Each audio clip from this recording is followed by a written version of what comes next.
Red Dead Redemption 2. It came out in 2018, 8 years ago, and people are still talking about it to this day. I mean, you see Grand Theft Auto 5, which came out over, I think it was over 10 years ago. It was about probably, I think, 12 years ago, and still being talked about now. But Red Dead Redemption 2 has its own following. It's so vast, and instead of it being talked about because of the events that keep happening, it's what people keep finding. Since Red Dead Redemption 2 hasn't been touched in a while, it's surprising that people still have something to do with it. Today, I'm not here to talk about all the secrets that have to do with Red Dead Redemption 2, but I'm here to talk about why it's great and what my personal opinion would be about the difference between the first game and the second game and how it could be adapted into a movie. So I'll start with Red Dead Redemption 2, since this is what we're most familiar with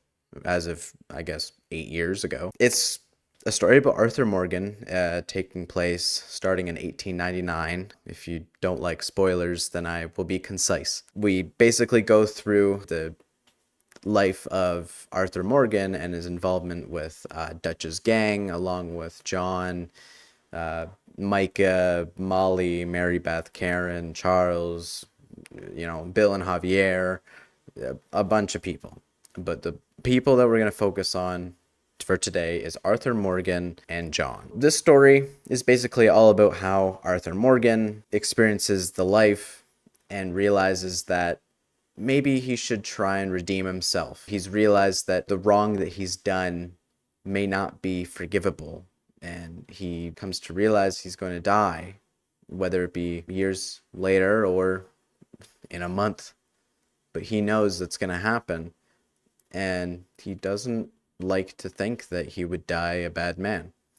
At least that would be if you were playing the good honor way, and that's the only way that I play the game.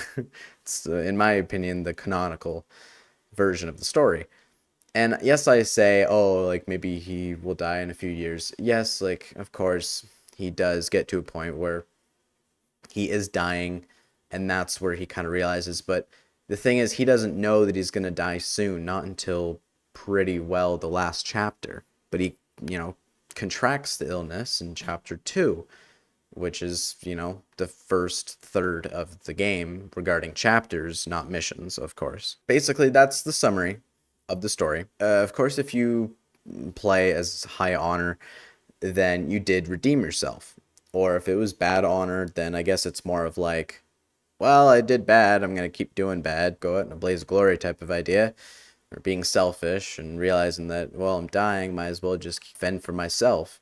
Which, that doesn't follow Red Dead Redemption. That's not the theme of what Red Dead Redemption is about. So we look at that and we go, okay, that sounds like a great idea for a movie. Well, I disagree, and I will explain more on that. Red Dead Redemption 2 is all about Arthur and the choices that you make as him.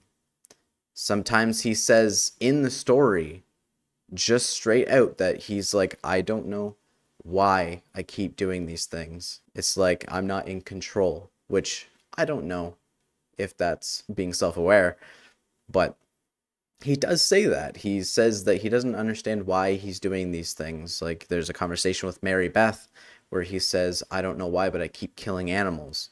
Even though you might not be killing animals, it's kind of supposed to hint towards that there might be an awareness of the fact that there is no true free will that Arthur has as a character in a game. I don't think this element would be able to work, especially in a movie, because a movie only has one ending. It only has one path. You don't get to see the several different options that you can go, which result in the story that you make. And not only that, here's another thing, the horse element. I personally believe that the horse, relationship building element is a huge, crucial part of the game. And that is not nearly enough of a possibility to work in a movie. You bond with your horse. I watched my wife play this game.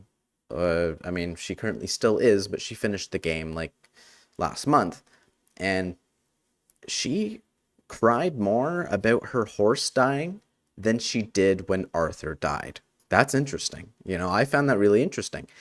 It's because that was one of the first horses she had, and she built relationship with that horse. And you know what? She took care of that horse. She didn't watch Arthur take care of that horse. She did. That would not work in a movie because we would be watching Arthur take care of the horse, not do it ourselves. We see that horse as ours, not it's Arthur's, and that's why we're emotionally connected. The Red Dead Redemption 2 specifically, I'm always going to end it with saying the second game because I'm not speaking generally the game series.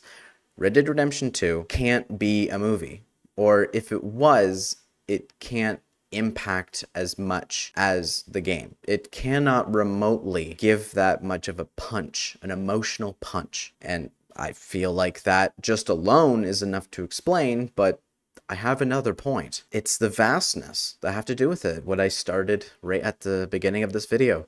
It's the vastness. The amount of things that you can do in that world is what creates the reason why that game is beautiful. The story, don't get me wrong, is amazing, but you can complete the story alone in like 60, 65 hours? If you try and do everything in that game, you will spend probably about 300 to 400 hours. I don't even think I'm exaggerating. I currently, at this very moment, think I have about, I don't know, I think it's like somewhere between 200 and 300 hours. And most of that is from my wife and her save file because when I first played, it was in 2021 and I played straight through. I didn't really do much of the secrets, so I wouldn't really count that. And she's not remotely done. She hasn't even touched New Austin.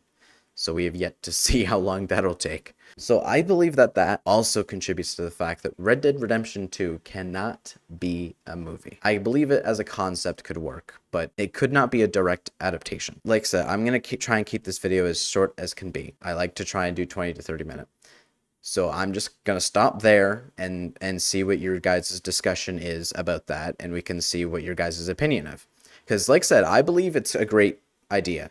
I've heard of Jeffrey Dean Morgan wanting to be Arthur Morgan. Roger Clark has said that it's the voice actors that really need to get that praise. We need to stop typecasting. And Rob Weethoff is great too, as John. Like I said, I don't think I would enjoy Red Dead Redemption 2 as a movie. I just couldn't. It would not hit as hard. Being Arthur and watching him die is impactful because we've done so much with him. It's not that we've seen him do so many things. It's that I'm him. Arthur dying is me. I am dying on that hill. That's how that works. It's a game about choice. It's a game about whether or not you're going to do good or bad. And there's a great game to kind of compare it to. It's called Infamous. It's Infamous 2 specifically is what I played as a kid, and I kind of really like to think of that as the same. But I might make a video about that another time. The first game, Red Dead Redemption, came out in 2010. So that was 16 years ago. So there's an 8-year gap between these games, which means technically we should have received a game for Red Dead Redemption this year, but instead we're getting GTA 6, which honestly I do not mind. Red Dead Redemption is a story about John Marston. So it's 12 years after the whole debacle with the Dutch gang. He's living at a ranch with his wife and son and uncle, and then gets caught by the Pinkertons, which is some sort of policing agency or a federal agency. And it gets told that in order to earn his freedom, he needs to help capture the last 2 remaining gang members, Bill Williamson and Javier Escuela. So that's all you get to know. The game loads up and you're on a train to go to Fort Mercer, which was where Bill Williamson is, to which John gets shot and wakes up at the McFarland Ranch to the help of Bonnie, and she kind of helps him, and then he makes his way out and finds Bill and Javier. I think it's actually Javier and Bill in that order. by going to Mexico and fighting in the Civil War for some reason on both sides. That was interesting.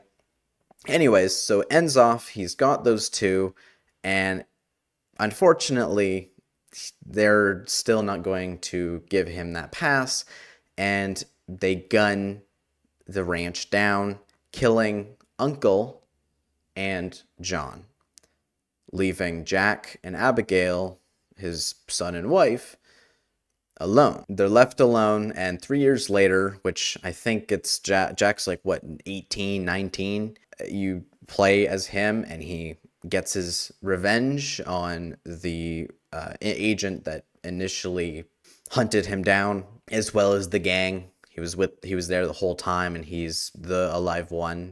John gets gunned down. Now you're Jack. You got your revenge.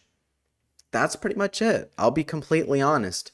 There isn't a whole lot. It's a great game. Don't get me wrong. The story's great, but you can pretty much speedrun the game in 10 hours? I'm pretty sure the story is only really 10 hours, if I recall. It's not very long. I played the story not too long ago, and it only took me maybe 20 hours to completely do everything in that game. And that just to start, I can say, you know what? That alone already kind of gives a point to why it could be a movie, because there isn't a lot in it to make it something we're going to miss out on. We're not going to miss out on anything crazy. There's the gang hideouts, there's the stranger missions, there's the treasures. That's it. Or the challenges, I guess. And that's really it. There's nothing else really special. Obviously, if you disagree, let me know. But I played the whole story about 3 times in the last year, watched my wife do it herself, and I cannot say that there's a lot compared to Red Dead Redemption 2, yes, but I'm not going to look at it that way. I'm just going to say straight up, it's a small game, and it's great. Now, we'll take a look here at the whole choice situation. So in Red Dead Redemption 2, the kind of impact that it makes is that you're making the choices, that it's you. It's really you that's making those choices.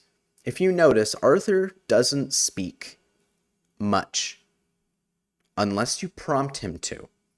He might say like, excuse me, or get out of the way, or whatever, but you need to press a greet button or an antagonize button.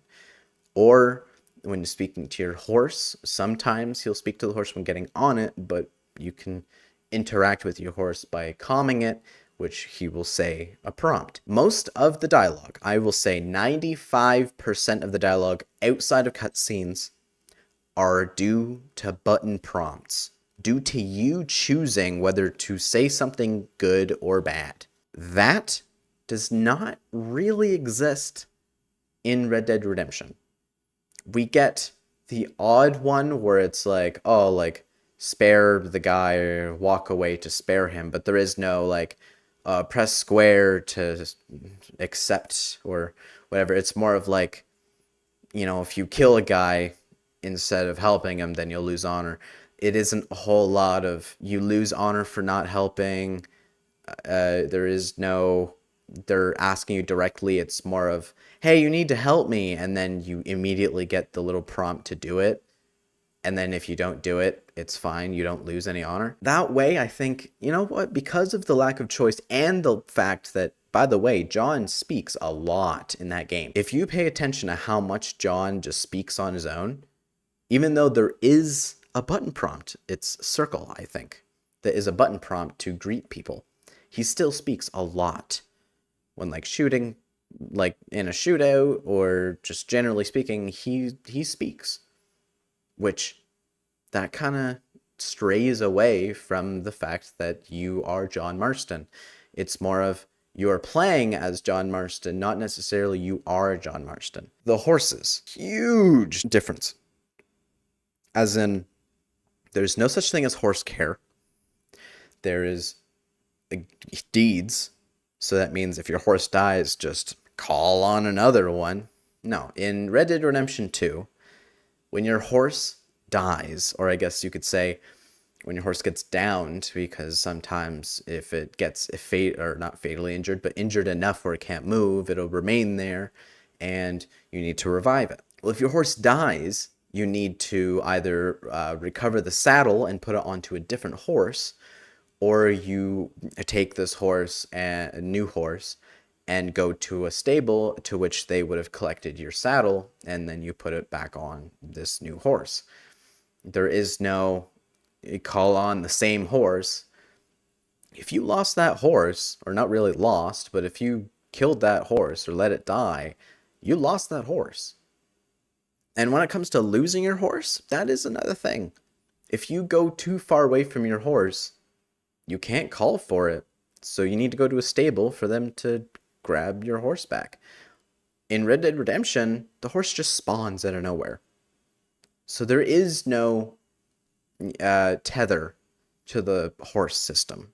A horse is just a means of transportation. It's not another crucial part of the character building in Red Dead Redemption 2.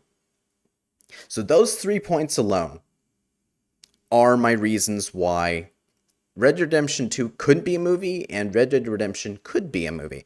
I full-heartedly agree Red Dead Redemption could be a movie. Just because there's not a lot in it, and there isn't a whole lot of personal connection to anything in the game. It's more of you're watching these things happen, you're shooting at people, and then there's the odd chance where you come across somebody and help them. But the stranger missions are always direct. There's not really a choice between whether to help them or not. And I mean, you can kill people and lose honor, or wear a bandana and not lose honor at all, whereas Red Dead Redemption 2 has no way of avoiding that. That's basically the whole difference. And I'm surprised I was able to condense that into 20 minutes, but that's my perfect point. I fully believe that. And if you disagree or agree about either of my opinions, let me know.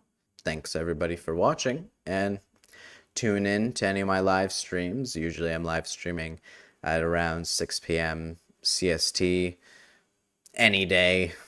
But yeah, thanks everybody.